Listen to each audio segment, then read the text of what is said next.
The sunset sky background wasn't painted the way you might expect. I created using water droplets, a piece of cling film, and two watercolor pigments. I actually made a small mistake during the process, but that mistake gave me this soft pastel sky, and I painted these palm trees with just few strokes using a simple brush technique. Let me show you exactly how it all come together.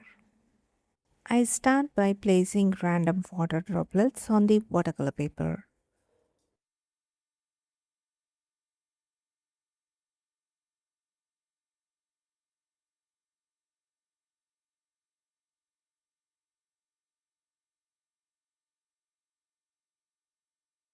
Next, on a piece of cling film, I added cerulean blue near the top and magenta near the bottom.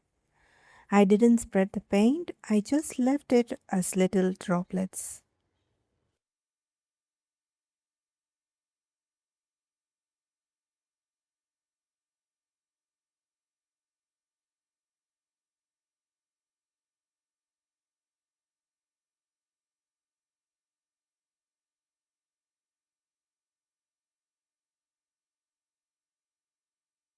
Next, I placed the cling film over the paper and gently pressed it down.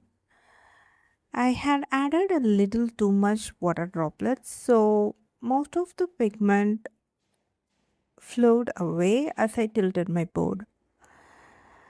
At that moment, I thought I had lost all the color, but once I dried it, everything looked completely different.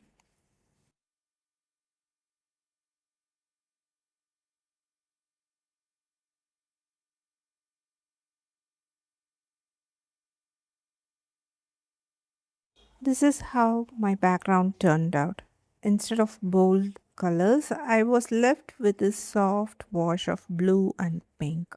It wasn't what I had planned, but it created such a peaceful evening sky that I decided to add some palm trees. For that, I mixed sap green with little indigo and a touch of magenta. And instead of painting every leaf one by one, I used the splaying brush technique. I loaded my brush with paint and gently splayed the brushes with my finger. At first, I spread them a little too much, so I adjusted them before continuing. Then I painted the palm leaves using the wide V shaped strokes, and that is for the leaves hanging down on the either side of the palm. I switched to simple straight strokes for the palm leaves that are facing us. I really like how this technique creates several fine marks at once, making the leaves look loose and natural. After that, I painted a second palm tree. Here also, I'm painting using a wide V shaped strokes. And after that, I use a darker value of indigo pigment to paint the shadow areas on the palm leaves.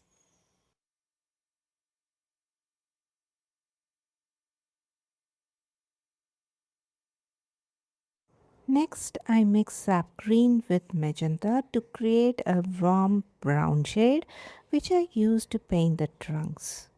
Here I'm using size 8 round brush. I splayed the brush again and drag the brush downward. This creates a rough texture without any effort, and I really like how natural the tree trunk looks.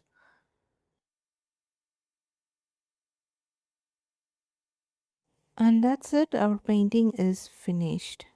I really enjoyed how this one turned out, especially because it all started with an unexpected result. I hope you enjoyed watching it, and I'll see you in my next video. Until then, take care and bye bye from Prema.